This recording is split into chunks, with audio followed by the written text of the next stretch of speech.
नमस्कार, हिंदी आचार्य में आपका स्वागत है। आज हम पढ़ते हैं हिंदी व्याकरण का वचन यानी कि नंबर। परिभाषा, संज्ञा के जिस रूप से यह ज्ञात होता है कि वह एक के लिए प्रयुक्त हुआ है या फिर एक से अधिक के लिए प्रयुक्त हुआ है, उसको हम वचन कहते हैं। हिंदी में और लगभग सभी भाषाओं में संस्कृत को छोड़ के दो प्रकार के वचन होते हैं। जैसे एक वचन, संज्ञा के जिस रूप से एक ही वस्तु का बोध हो उसे एक वचन कहते हैं। जैसे कि बालक, पेन, कुर्सी, लोटा, अध्यापक, गाय, नदी, कविता आदि, इससे एक ही व्यक्ति या वस्तु का बोध हो रहा है तो यह हुआ एक वचन। और बहुवचन, संज्ञा के जिस रूप से एक से अधिक वस्तुओं का बोध हो उसे बहुवचन कहते हैं। जैसे रानियां, नदियां, डिबियां, वस्तुएं, गायें, बकरियां, लड़कियां, स्त्रियां, पैसे आदि एक से अधिक के बारे में बता रहे हैं। अब हम वचन की पहचान कैसे करेंगे ये देखते हैं। तो वचन की पहचान या तो संज्ञा या सर्वनाम शब्द के पद से हो सकती, जैसे कि वह खेल रहा है, वह सर्वनाम है तो ये वे बन गया तो ये बहुवचन हो गया। बालिका संज्ञा है, बालिका खाना खा रही है तो बालिकाएं बन गया तो पता चल रहा है कि ये बहुवचन बन गया। और यदि वचन की पहचान संज्ञा सर्वनाम से नहीं हो रही है तो फिर हम क्रिया शब्दों से कर लेंगे। जैसे वह आज आ रहा है, वे आज आ रहे हैं, रहे बन गया तो बहुवचन हो गया। ऊंट बैठा है, ऊंट बैठे हैं, बैठा से बैठे बन गया तो वह बहुवचन हो गया। अब हम एक वचन से बहुवचन बनाने के कुछ नियम पढ़ेंगे।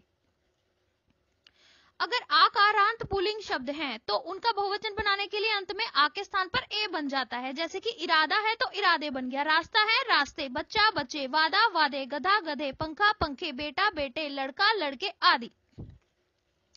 और यदि अकारांत स्त्रीलिंग शब्द है, इनका बहुवचन अंत के अ के स्थान पर एंट लगाने से बन जाता है। जैसे झील झीलें, आंख आंखें, पेंसिल पेंसिलें, सड़क सड़कें, रात रातें, बात बातें, एक लगाने से।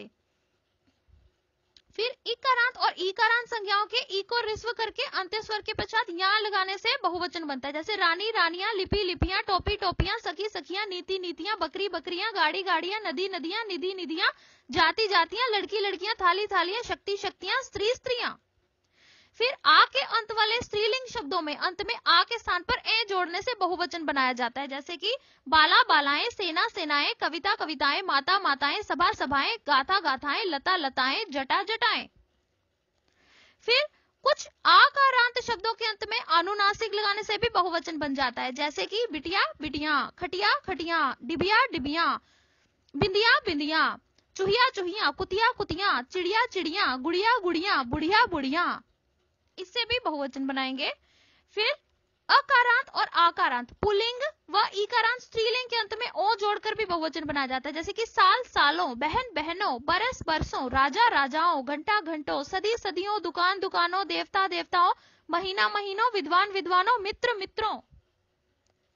फिर संबोधन के लिए प्रयुक्त शब्दों के अंत में यो अथवा ओ लगाकर बहुवचन बनता है। जैसे सज्जन सज्जनों, बाबू बाबुओं, साधु साधुओं, मुनि मुनियों, सिपाही सिपाहियों, मित्र मित्रों। लेकिन कुछ शब्दों के जो रूप हैं वे एक वचन तथा बहुवचन में समान भी पाए जाते हैं। जैसे कि वर्षा वर्षा ही रहेगी, जनता जनता, छाया छाया, याचना याचना, कल कल, घर घर, क्रोध क्रोध, पानी पानी, क्षमा क्षमा, जल जल, दूध दूध, प्रेम प्रेम, ये एक समान ही रहेंगे।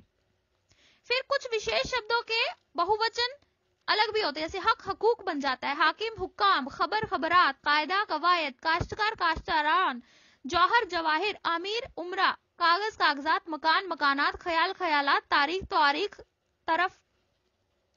ऐसी और वीडियोस देखने के लिए हमारे चैनल को